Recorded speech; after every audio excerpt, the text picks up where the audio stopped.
Родник проснулся в глубине земной, пробила путь вода к пещере потайной, где время шло невидимой тропой, где Дух Святой пронесся над водой, своим дыханием жизнь зажег, горит она искрой, коснувшись вод крылом мерцающей волной.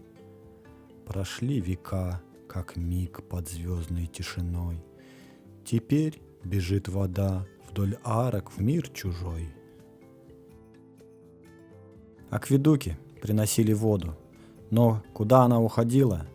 Под городом есть другой город, город тишины, отражений и сводов, город, где время не идет, оно стоит, где редкая капля срывается с потолка, и каждый звук отзывается эхом тысячелетий, будто мы слышим отголоски другой эпохи.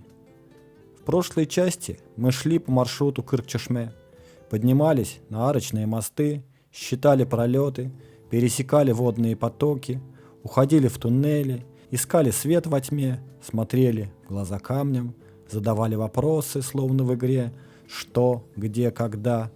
Но теперь нас волнует еще и другое, куда и зачем. Ведь если над землей были проложены дороги воды, то под землей осталась ее память. Здесь, в отложениях на стенах, вода сохранила следы того времени, минералы, химию и историю процессов, написанные не чернилами, а осадком.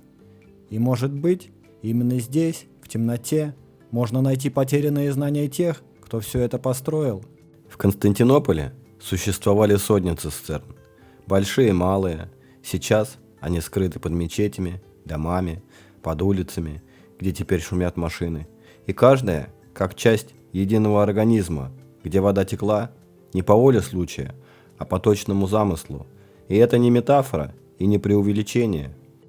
В своем фундаментальном исследовании турецкий археолог Керим Алтук описывает 157 известных византийских цистерн, дошедших до нас в разном уровне сохранности. И сразу уточним важный момент. Согласно османским летописям, в их период цистерны практически не использовались, и причина была прагматичной и хорошо понятной. Стоячая вода считалась опасной для здоровья, источником болезней и отравлений. Но тогда возникает закономерный вопрос: если в более позднюю эпоху от этих цистерн отказались, то для кого и для каких задач они были построены изначально? Чтобы приблизиться к ответу, начнем двигаться вдоль трассы главной водной магистрали города – акведука Валенса.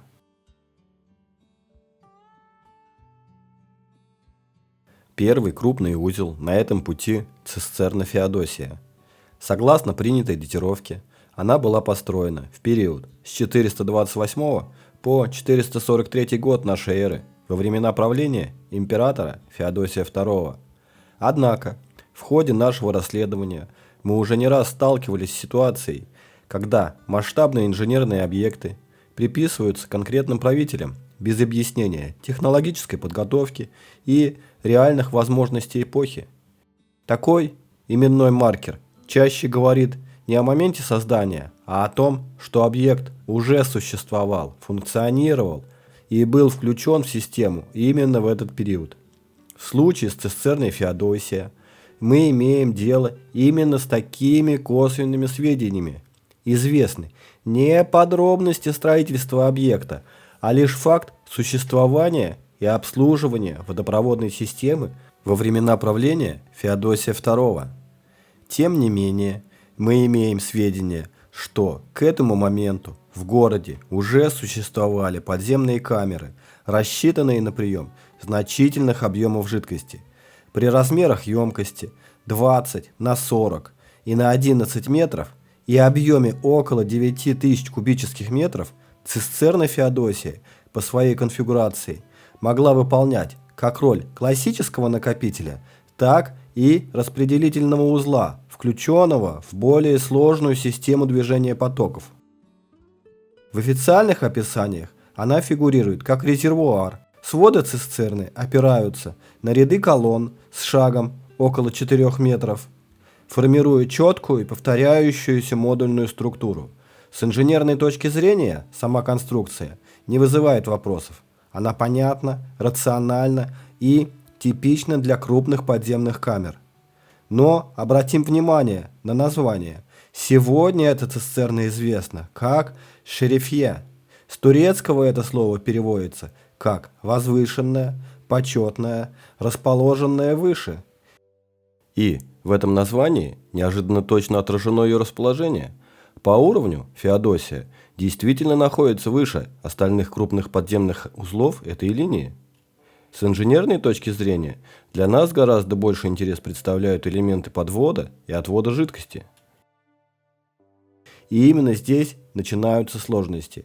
В ходе осмотра нам не удалось обнаружить очевидных сливных каналов ни на уровне пола, ни в нижней части стен. При этом следует учитывать, что значительная часть конструкции была реконструирована в поздние периоды, и возможные элементы первоначального водотвода, если и существовали, сегодня либо скрыты под слоями реставрации, либо полностью утрачены. Зато в сводах потолка зафиксированы отверстия разного диаметра, в том числе несколько крупных, которые могли бы выполнять функцию вертикальных подводящих каналов.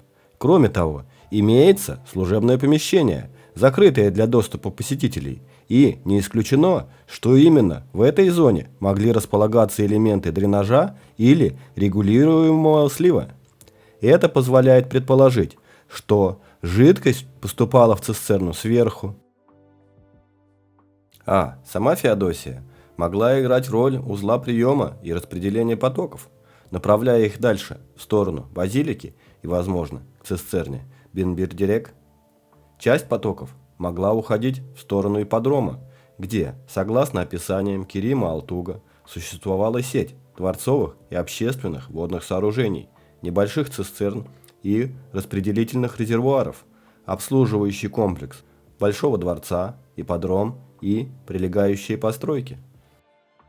В таком контексте Феодосия выглядит не как конечное хранилище, а как ключевой узел системы, связывающий магистраль акведука с несколькими направлениями дальнейшего распределения, который играл активную роль во всей системе. Буквально в 2 шагах, а если быть точнее, в 70 метрах к востоку от Феодосии, находится цистерна Бин-Бир-Дирек или цистерна Филоксена. В переводе с турецкого ее название означает «цистерна 1001 колонны», хотя фактически свод поддерживает 224 колонны. Относительно времени строительства единого мнения нет.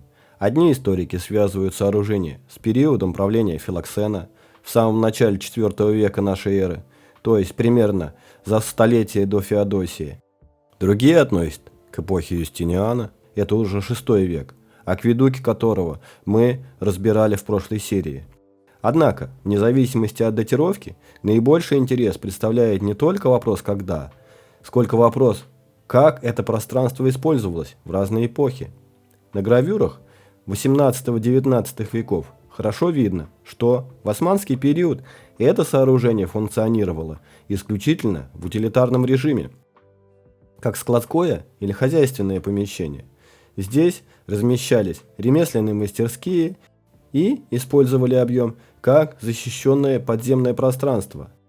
Ни по характеру изображенных деталей, ни по зафиксированным способам эксплуатации эти гравюры не дают оснований считать, что в период османов сооружение имело отношение к водоснабжению или водообработке, если бы не один показательный эпизод 1826 года, когда в период подавления восстания янычар, печально известного под официальным названием «Счастливый инцидент», во время которого погибло или были казнены более 10 тысяч человек, согласно исторических источников, часть янычар укрылась в цистерне Филоксена, которая на тот момент считалась сухой и безопасной, и погибла, утонув внутри нее.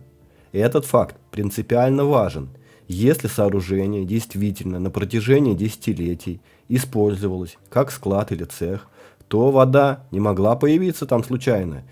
Она не возникает сама собой в огромном объеме.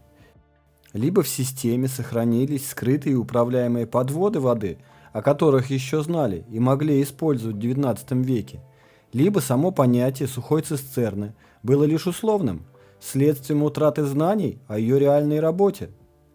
И именно гравюры XVIII-XIX веков фиксируют важную деталь. Они показывают не изначальное назначение сооружения, а на смену парадигмы его использования и утраты понимания первоначальной функции. Когда сложное инженерное сооружение, чье назначение было утрачено, превращается в удобный объем, используемый по факту, но не по смыслу. В этом виде цистерна и дошла до нас. Сегодня вход в цистерну Филоксена организован просто. Сюда не ведет крутая лестница, а лишь пологий спуск с уровня улицы. Однако эта доступность – результат поздних переделок. С технологической точки зрения внутренняя структура Бенбердерека оказывается значительно сложнее, чем можно предположить при первом осмотре. Внутри зафиксирован элемент, напоминающий балкон или второй уровень, а также колодец, причем оба этих конструктивных элемента расположены в непосредственной близости друг от друга. Это еще одна деталь, которая принципиально искажает наше восприятие Бенбердерека. Сегодня пол внутри сооружения замощен каменными плитами. Это резко отличает его от цистерны Феодосии и базилики, которые мы будем рассматривать через несколько минут, где пол замощен мраморными блоками или керамическими плитами, согласованными с уровнем жидкости и логикой работы резервуара. Пол Филоксена выглядит как результат поздней реконструкции и не несет признаков гидравлической функции. В результате сбора информации нам удалось выяснить, что первоначальный уровень пола находился на уровне дна колодца, а современный фальшпол был поднят не менее чем на 4 метра. На площади порядка 3650 квадратных метров, и это означает появление лишних 15 тысяч кубометров грунта, или почти 30 тысяч тонн. Ну, или более 500 железнодорожных вагонов, которыми мы привыкли оперировать. Такой объем сложно объяснить косметическим ремонтом или простой адаптацией под склад. Но это может указывать на то же самое катастрофическое событие, уничтожившее античную цивилизацию и прежний роскошный Константинополь. Вместе с этим подъемом уровня пола оказались скрыты и ключевые элементы системы, донные отводы, дренажи, промывочные каналы или технологические ниши, которые определяли исходную функцию этого сооружения.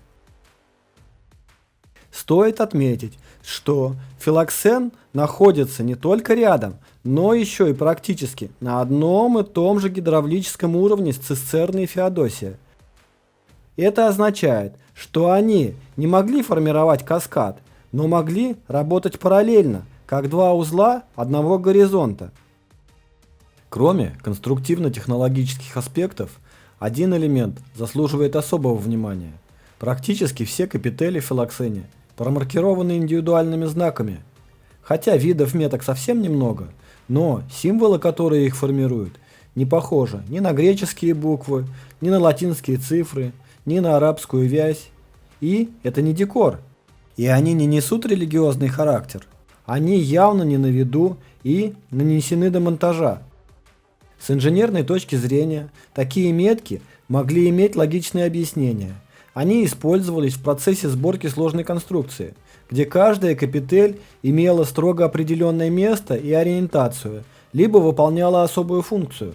Мы не знаем, какую именно систему обозначения использовали строители, но сам факт ее существования, во-первых, указывает на высокий уровень организации работ и на то, что перед нами не импровизация, а заранее спроектированная и размеченная система.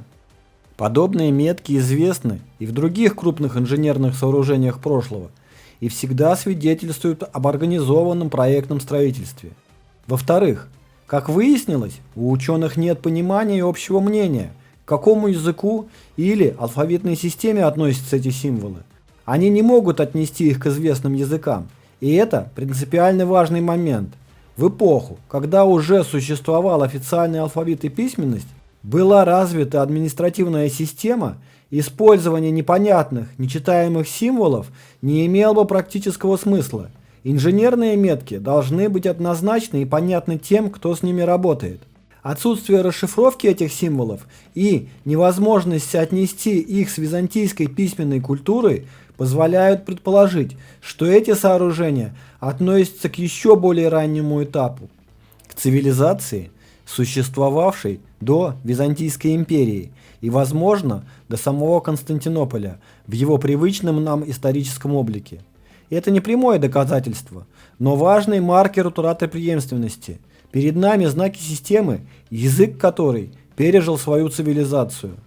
Таким образом, эти символы – косвенный указатель на то, что цистерны построены до Византии, иначе бы мы должны были понимать их язык. Но мы его не понимаем.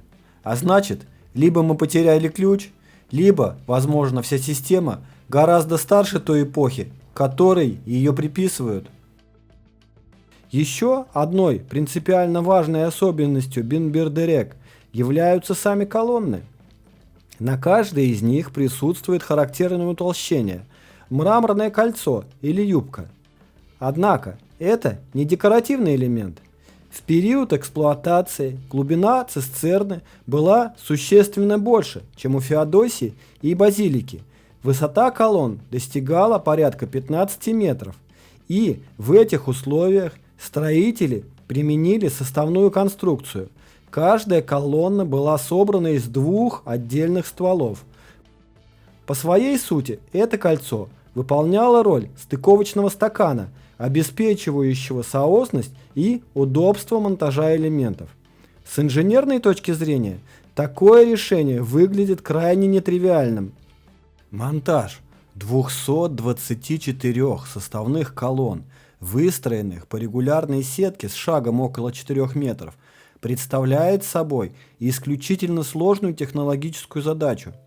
Установить вторую 7-метровую колонну на уже стоящую 7-метровую опору на высоте с точным совмещением осей даже для современных подъемных механизмов значительно сложнее, чем смонтировать цельную, пусть и длинную, но все же монолитную колонну. Сегодня, при наличии современной техники, наиболее рациональным способом сборки подобного комплекса было бы использование козлового или мостового крана. Каким образом аналогичная задача была решена инженерами античной школы, остается открытым вопросом.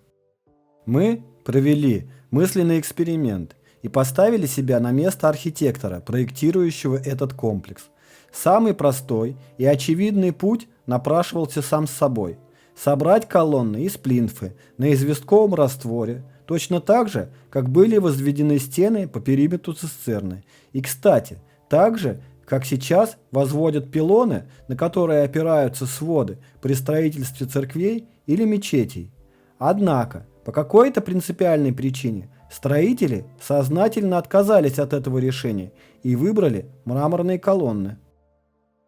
Тем не менее, задача была успешно решена. Конструкция собрана, геометрически выверена и сохраняет устойчивость на протяжении веков. Сам по себе этот факт свидетельствует о высоком уровне инженерного расчета, организации строительного процесса и глубокого понимания поведения материалов. Очевидно, что колонны из плинфы их не устраивали, иначе не было бы смысла столь радикально усложнять себе задачу. Попробуем разобраться, почему от кладочных колонн они отказались. При сравнении мраморной колонны и колонны, собранные из кирпичной кладки, выявляется сразу несколько принципиальных отличий. Во-первых, мрамор, как монолитный материал, лучше передает механические колебания, а скорость распространения звука в нем выше, чем в кирпичной кладке. Во-вторых, кирпичная кладка является анизотропной структурой. Она по-разному работает в разных направлениях из-за наличия швов и неоднородности раствора. В-третьих, мраморные колонны значительно долговечнее, особенно при работе в жидкой и переменной среде. Наконец, при расчете на многовековую эксплуатацию объекта важно учитывать и вопросы обслуживания. Мраморные колонны не требуют постоянного осмотра, оштукатуривания или регулярной реставрации, тогда как кирпичная кладка в подобных условиях неизбежно нуждается в контроле и ремонте. Для сооружения такого масштаба это различие становится критическим. Важно и то, что выбор сдвоенных колонн не обязательно указывает на нехватку материала. Напротив, он может говорить об осознанном инженерном решении, продиктованном условиями монтажа, транспортировки, либо необходимости гибко работать с высотой и нагрузками. В любом случае, перед нами не импровизация, а тщательно продуманная конструктивная схема, рассчитанная на значительную глубину и иной режим работы сооружений, чем тот, который мы наблюдаем сегодня. Анализируя цистерну Филоксена, мы сталкиваемся с тем, что значительная часть инженерной логики сооружения сегодня остается непрочитанной. Современный уровень пола, позднее наслоение, хозяйственные перестройки османского периода и реставрационные вмешательства фактически отсекли от нас нижний горизонт конструкции, тот уровень, где изначально находились ключевые элементы управления потоками. Этот непрочитанный слой системы не уничтожен, он скрыт от нас более поздними интерпретациями. Мы видим стены, колонны и своды, но не видим того, ради чего они были объединены в единый объем. Именно здесь, на уровне скрытых горизонтов, утраченных отметок пола и недоступных каналов, вероятно, находилась логика работы сооружения, отличная от простого хранения воды. Пока этот слой остается непрочитанным, любые выводы о назначении системы будут неизбежно неполными. Но цистерны не остались в дремучем прошлом. Это живая технология, актуальная и сегодня. Подобные сооружения создаются и в наше время. Один из самых впечатляющих примеров – подземный резервуар в Касукабе под Токио.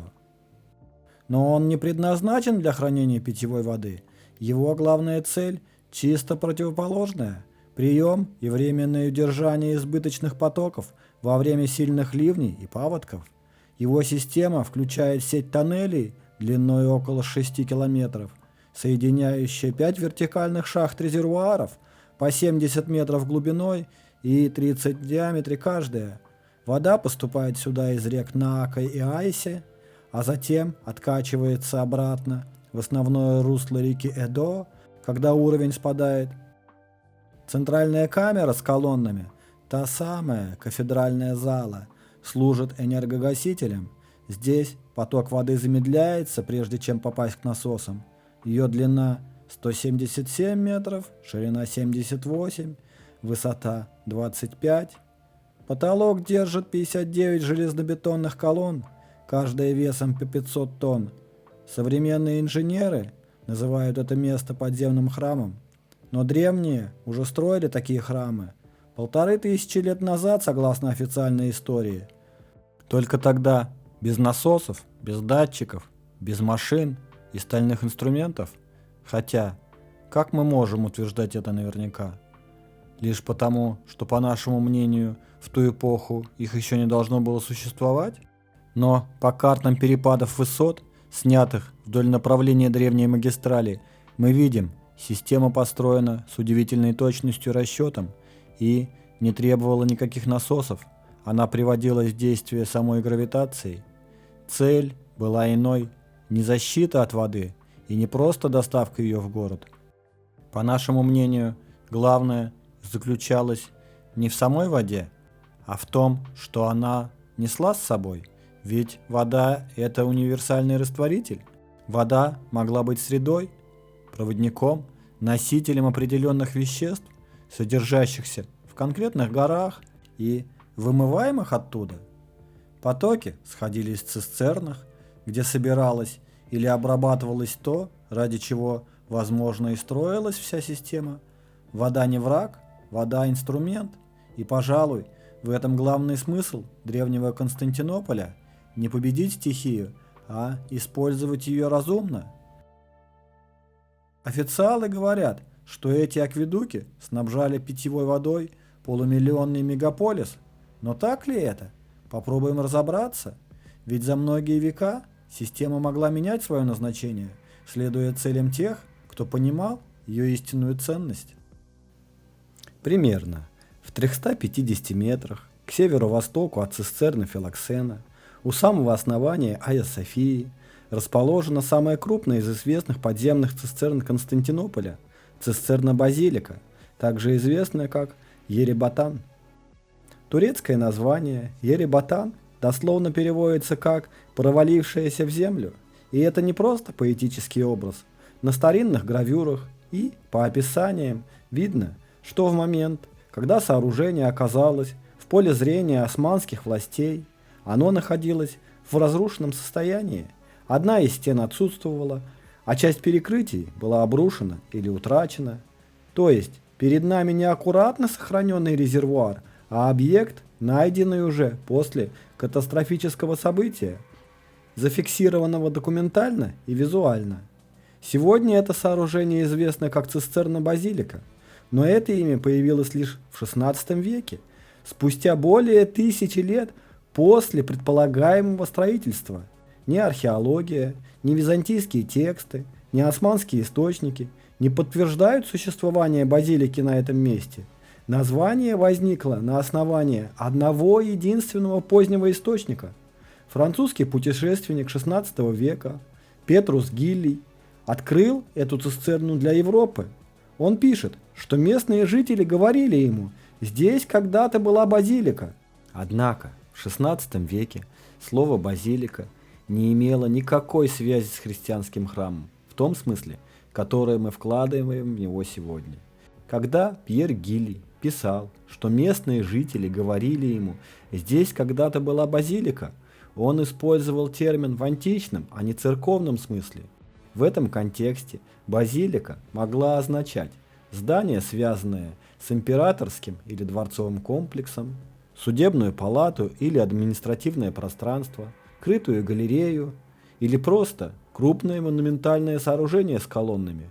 Связь же слова «базилика» именно с христианским храмом оформляется значительно позже, в конце 17-18 веках, когда европейская историческая наука начинает ретроспективно проецировать церковную типологию на античные термины. Таким образом, выражение «цистерна-базилика», введенное Гиллием, не свидетельствует о существовании христианской церкви над цистерной, а лишь фиксирует позднее устное предание о неком крупном общественном или дворцовом сооружении, чье реальное назначение к тому моменту уже было забыто, ведь он не видел ее остатков, не приводит никаких доказательств, он не ссылается на византийские тексты, он пересказывает устное предание местного жителя XVI века. Именно Гиллий впервые использует выражение «цистерна-базилика», и с этого момента европейцы начинают повторять это название, которое со временем было принято как факт. Ведь если убрать это имя, перед нами остается не цистерна под храмом, а гигантское подземное сооружение в самом центре города, без ясного надземного аналога и без объясненной функции. Масштаб базилики впечатляет даже по современным меркам. Ее площадь около 9000 квадратных метров, а расчетный объем составляет почти 80 тысяч кубических метров. Проще говоря, внутри этого пространства без труда мог бы поместиться крупный торговый центр или многоуровневый склад. Своды цистерны опираются на 336 колонн, многие из которых увенчаны ажурными коринфскими капителями, вероятно заимствованными из более ранних монументальных сооружений. Если Феодосия и Бенбердерек могли формировать параллельный узел одного гидравлического горизонта, то базилика оказывается следующим этапом системы, расположенным ниже по уровню и рассчитанным на больший объем воды. Здесь важно подчеркнуть, базилика – это уже не просто камера приема или распределения. По своему масштабу она выходит за рамки обычной городской инфраструктуры. Объем порядка 100 тысяч кубических метров воды невозможно объяснить задачей кратковременного хранения питьевой воды. Приток в 5, пусть даже 10 тысяч кубометров в сутки, которые официальные источники приписывают акведуку Валента, явно недостаточен для оперативного заполнения резервуаров подобного объема. При таком режиме потребовались бы недели непрерывной подачи, что плохо согласуется с заявленными функциями системы. Для аварийного резерва это непрактично, для условий осады небезопасно, для санитарного обеспечения мегаполиса абсолютно противопоказано, если только это не была вода технического назначения. Османские исторические источники фиксируют хронические проблемы с водоснабжением Константинополя в XVI-XIX веках. Это подтверждается как летописями, так и административными документами и современными исследованиями. Регулярно упоминается нехватка питьевой воды, перегрузка и износ существующих акведуков, постоянный ремонт и расширение византийских систем, рост населения, опережающий возможности водоснабжения, и это полностью согласуется с тем, что византийская система не была рассчитана на большой город. Османы унаследовали инфраструктуру, но не могли ее быстро модернизировать. Цистерны вроде базилики уже не использовались по назначению. С точки зрения санитарных норм, минимальная потребность составляет 150-200 литров воды в сутки на человека. Особенно для столицы с плотной застройкой, садами, фонтанами, общественными банями. При официально заявленном притоке около 4500 кубометров в день, а иных надежно зафиксированных источников водоснабжения, кроме акведука Валенции, не выявлено, и этого объема едва хватило бы на 20-30 тысяч жителей. Между тем, по летописным источникам, население Константинополя в отдельные периоды якобы достигает 400-500 тысяч человек. Возникает принципиальный разрыв между расчетной гидравликой системы и реальными масштабами города. Разрыв, который невозможно объяснить простым накоплением воды в резервуарах. Для нас было принципиально важно провести осмотр внутреннего пространства цистерны, чтобы попытаться понять ее реальную функцию. И, в отличие от Феодосии и Бен-Бердерек, именно эта цистерна оказалась наиболее информативной с точки зрения сохранившихся деталей. При спуске внутрь сразу фиксируется несколько уровней арочных усилений, сосредоточенных вокруг предполагаемых зон слива или дренажа, как в нижней части, так и на уровне пола. И это указывает на целенаправленное усиление конструкции в местах, связанных с отводом жидкости. Внешние стены сложены из плинфы, которая, несмотря на столетия во влажной среде, сохранила прочность и качество. Своды также выполнены из плинфы и образуют прямоугольный модульный рисунок. Тот же принцип мы видим в цистернах Филоксена и Зайрек.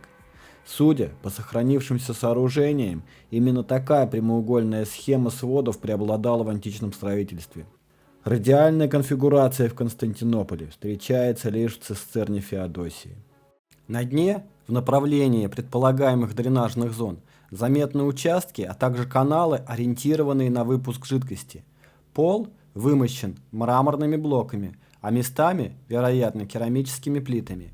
Не исключено, что в первоначальном виде поверхность могла быть дополнительно покрыта листами мрамора, формируя ровное износостойкое основание, согласованное с работой системы. Колонны расставлены с регулярным шагом, образуя плотную решетку опор, а не свободный зал. Такая схема характерна не для хранилищ, а для сооружений, где критично равномерное распределение нагрузок и стабильность среды во всем объеме. При этом сами колонны разнородны, разные стили, пропорции, следы вторичного использования. Это говорит не о декоративности, а о прагматичном инженерном подходе. При строительстве, а возможно при срочном восстановлении, использовалось все, что существовало в городе и соответствовало расчетам. Отдельного внимания заслуживает участок с опорами нетипичной формы.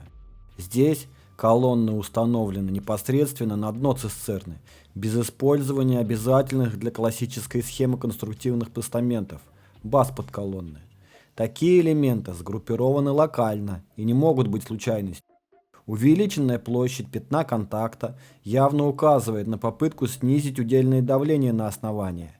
При этом, судя по размерам и высоте, масса заготовки под одну такую колонну могла легко превышать 100 тонн, что само по себе вызывает дополнительные вопросы к технологии монтажа и доставки.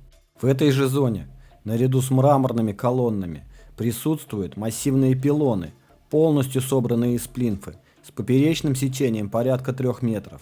И этот факт принципиален. Он показывает, что применение сборных кирпичных опор в подобных подземных конструкциях было допустимо, однако использовалось строго избирательно, а не как универсальное решение. Подобные пилоны и колонны нетипичной формы не характерны для равномерно нагруженного резервуара. С инженерной точки зрения они указывают на локальные зоны повышенных нагрузок на свод. Такие усиления закладываются заранее в ответ на значительное давление сверху, от капитального надземного сооружения или массивного конструктивного элемента городской застройки. Эти наблюдения подтверждаются инструментальными данными. Георадарное исследование, проведенное турецкими археологами, показало, что колонны базилики опираются не на утрамбованный грунт, а на регулярную решетку фундаментов, связанных в единую систему распределения нагрузок. Это не набор случайных опор, а спроектированная фундаментная структура, рассчитанная на длительную эксплуатацию и значительные нагрузки. Дополнительный интерес представляет конструкция стен. Их толщина у основания достигает почти 5 метров и уменьшается кверху до 3. При этом уровень грунтовых вод находится примерно на 2,5 метра ниже отметки пола цистерны.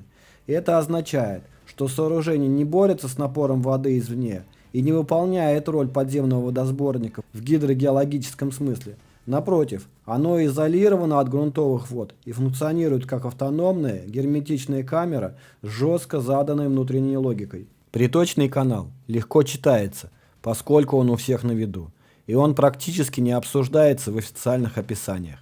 Речь идет о прямоугольном вертикальном проеме в одном из сводов, отверстие с четкой геометрией, больше метра по стороне, уходящим строго вверх. По своей форме и ориентации это скорее напоминает не канал для воды, а шахту лифтового типа, элемент, рассчитанный на вертикальное перемещение материалов или обслуживание системы с поверхности. В противоположном углу цистерны, недалеко от дренажей, зафиксирован пролом в стене, ведущий в узкий канал.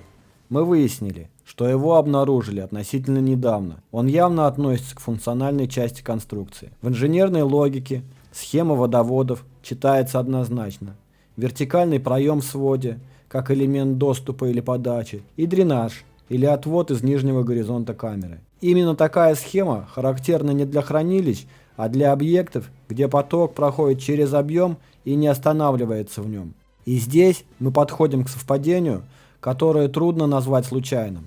Цистерна базилика расположена в непосредственной близости от Айя Софии, храма, чье имя переводится не как Святая София, а как «Премудрость Божья». Это соседство выглядит особенно выразительно, если рассматривать базилику не как резервуар с водой, а как часть более сложной системы, скрытой под сакральным центром города в непосредственной близости от системы контроля или управления.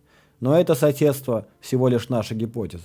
Хотя в таком случае базилика перестает быть случайным резервуаром у храма и начинает восприниматься как подземный элемент единой системы, в которой важны распределение потоков, контроль уровней и управление процессами, скрытыми от поверхностного взгляда. И, наконец, один из самых известных элементов базилики – каменные головы медузы, использованные в качестве оснований колонн. Их положение – одна перевернута, другая уложена на бок. Экскурсионная традиция объясняет это символическими или религиозными мотивами. Однако, с инженерной точки зрения, здесь важнее не миф, а сам факт вторичного использования массивных каменных блоков со строго заданной геометрией. Их ориентация могла быть продиктована практическими соображениями, устойчивостью, высотой, распределением нагрузки и адаптацией к уже изменившейся конструкции. В этом мы видим не символику, а след катастрофы. Катастрофы, которую античная цивилизация пережила, пусть и с тяжелыми потерями, но сохранив достаточно знаний и ресурсов, чтобы собрать систему заново из того, что уцелело. Важно и то, что образ Медузы не является уникальным для этого места. Подобные лики широко распространены в античном мире, на саркофагах, в архитектурном декоре, в защитных и пограничных мотивах. Похожие изображения мы видели, например, в Афродизиасе, недалеко от Памуккале, где этот образ встроен в канон античной пластики и не несет следов намеренного унижения или разрушения. Это еще раз указывает на то, что головы Медузы в базилике не были перевернуты из-за ненависти в рамках религиозного конфликта. Скорее всего, перед нами обычная для эпохи практика вторичного использования крупных каменных элементов. Практика, значение которой со временем сместилась из инженерного и архитектурного в мифологическое и экскурсионное. Именно так и рождаются легенды, когда форма сохраняется, а знание о функции утрачено. Мы рассмотрели лишь 3 подземных цистерны Константинополя – Феодосии, Филоксена и Базилику. Самые известные, самые изученные и, как оказалось, самые проблемные для официального объяснения. Каждая из них демонстрирует не просто способность удержать воду, а признаки сложной инженерной логики – управление уровнями, распределение нагрузок, локальные зоны усиления, изолированность от грунтовых вод и архитектурное решение, избыточные для обычных резервуаров. Мы видим, что эти сооружения не работают как пассивные емкости. В них нет логики накопить и ждать. Напротив, все указывает на процессы, на движение, регулирование и контроль среды. И именно здесь привычная модель водоснабжения мегаполиса начинает давать сбой. Объемы чрезмерны, притоки недостаточны, источники воды не подтверждены, а инженерные решения слишком сложны для задач, которые им обычно предписывают. Мы также увидели, как со временем утрачивается понимание системы. Инженерные элементы превращаются в мифы, практические решения в легенды, так, как это произошло с головами медуз в базилике. Мы встречаем этот образ повсеместно в античном мире, на барельефах, в архитектурном декоре, в защитных мотивах. Но это не указывает на то, что головы медузы в базилике были перевернуты в экстазе религиозного безумия. Перед нами обычная для эпохи практика вторичного использования массивных каменных элементов, чье значение со временем перешло из инженерного и архитектурного в мифологическое и экскурсионное. И именно так и рождаются легенды, когда форма сохраняется, а знание о ее функции утрачено. Важно понимать и другое. Эти 3 цистерны лишь малая часть системы. Даже в пределах Константинополя существуют сооружения, которые по своим масштабам в разы превосходят базилику. Открытые, циклопические, расположенные на гребнях холмов, объемы которых трудно соотнести с задачами хранения питьевой воды. Мы не смогли вместить все в одну серию, не из-за нехватки материала, а из-за его масштаба. В следующей части мы рассмотрим еще несколько цистерн, попробуем взглянуть на систему целиком и зададим главный вопрос. Если это не резервуар для хранения воды, то что же именно здесь происходило?